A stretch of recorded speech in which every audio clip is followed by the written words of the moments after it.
My lungs are on fire. A searing pain like nothing I've felt courses through my body. I lie half buried in the white-hot sand, each grain a burning ember on my skin. It stings. Sweat drips into my closed eyes as I feel the heat emanating from the cloudy sky. The sand coats them, and the bright orb breaches my eyeballs to cast a kaleidoscope of light through my irises. A cruel twist of fate that my failing form persists here. The aching is unbearable. That hazy glow burns my retinas as my mind slowly churns. How long has it been? I can't seem to recall anything before a certain point. I reach the end of my memory, a wall. Past it, darkness, unending shadow that conceals something from me. However I got here, the rest of my life. I can nearly feel it out there in that abyss, waiting. The noise of moments withheld from me. My arms are too weak to move, even near to the surface. The sand's relentless pressure weighs heavily, but I can still move my fingers. They grate against the coarse material. I sputter, choked by the ground. My breathing is slowing. I know it will mean nothing. I have no idea how long I've been here. Months? Years? I kept track as long as I could, when I still thought there might be a way home. Home. I see faces I don't recognize. Their features are a blur like my own. One of the few things this place denied me. For a time, I saw the slope as a miracle, a great gift that offered me anything I asked. Endless nourishment, entertainment. If I could dream it, it would appear.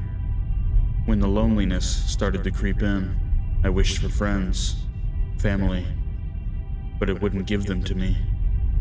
Over and over I demanded, hopeful that this place served me, but still nothing.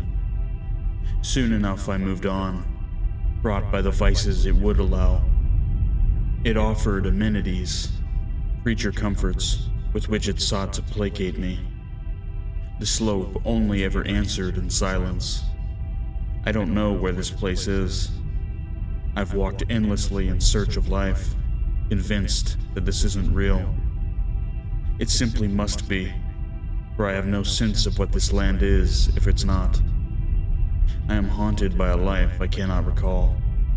The imprints of those memories remain, trapped in the deepest pit of my mind. Their presence is a cruel joke, one that torments me with every waking second. My knees sank into the sand as I wished for a way to leave this place. I asked of the slope, again, to let me go. When it heard my request, it raised buildings from the ground. Lurid white sand poured from roofs and ran down walls as towering constructs appeared before my eyes, empty. Husks that loomed like cacti in a dark desert. As I look on at the dry forms, I can only laugh with sick sadness.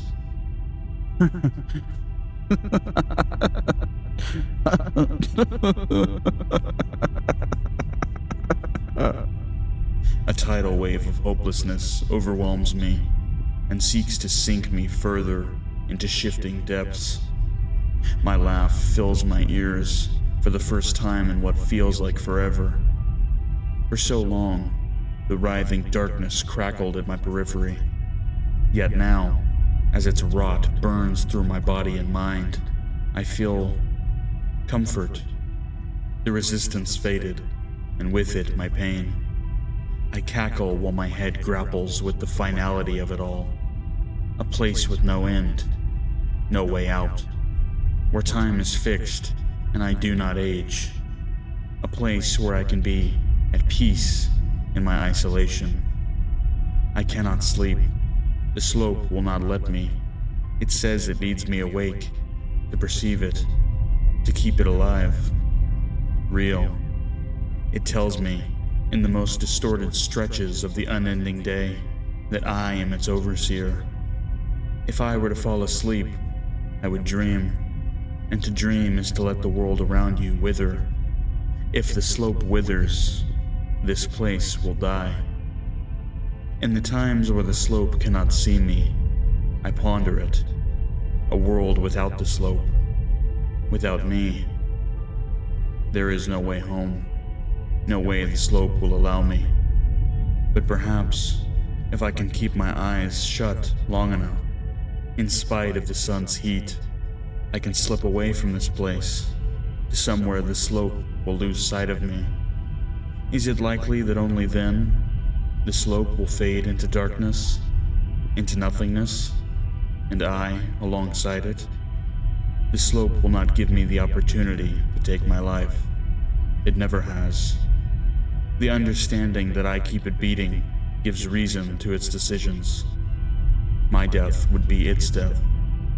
I lay in the sand, the grains consuming me.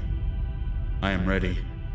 With my last breaths of dust-filled air, I am plunged into black, a space devoid of light and sensation. I can still feel my body, the nerves lighting up unconsciously. The sharp pain at the base of my skull, an icon of my connection to the slope, is suddenly gone. I don't undergo the dissolving of that feeling, though now it's distinctly absent. I float in the void, adrift in my own head. Am I dreaming?